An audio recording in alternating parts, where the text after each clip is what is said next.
L'ombre qui rôde. Los Angeles, 1984. La ville des anges devient le terrain de chasse du diable. Chaque nuit, une ombre longe les murs. Chaque nuit, une fenêtre mal fermée devient une porte vers l'enfer. Il s'appelle Richard Ramirez. Personne ne connaît son visage, mais bientôt, toute la Californie tremblera en entendant son nom, le traqueur de la nuit. La terreur au quotidien. Il ne choisit ni l'âge, ni le sexe.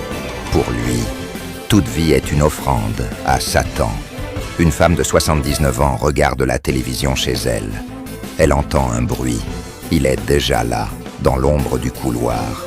Un coup de feu étouffé, puis le silence. À côté du corps, il laisse sa signature. Un pentagramme dessiné avec le sang de la victime. Ce n'est pas un meurtre, c'est un rituel. La nuit du cauchemar. Le 29 mars 1985, il pénètre chez Tsai Lian Yu, 30 ans. Elle se réveille. Il est au pied du lit. Elle supplie. Il la force à jurer son amour pour Satan avant de la poignarder 9 fois. Puis il arrache ses yeux. Pourquoi ? Parce que dans sa logique démoniaque, les yeux sont les témoins de l'âme. Et il voulait posséder son âme entièrement. Une ville assiégée, les gens achètent des armes. Les magasins de serrures n'en sont dévalisés.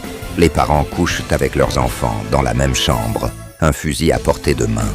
Personne ne dort, personne n'ouvre plus ses fenêtres. Mais Ramirez, lui, rit dans sa cellule mentale. Il se nourrit de cette peur collective. C'est son carburant. La capture et la malédiction. Finalement, un quartier latin l'attrape et le roue de coups. Sauvé par la police, il montre ses dents pourries aux caméras, un sourire malsain, comme s'il venait de gagner. 13 morts.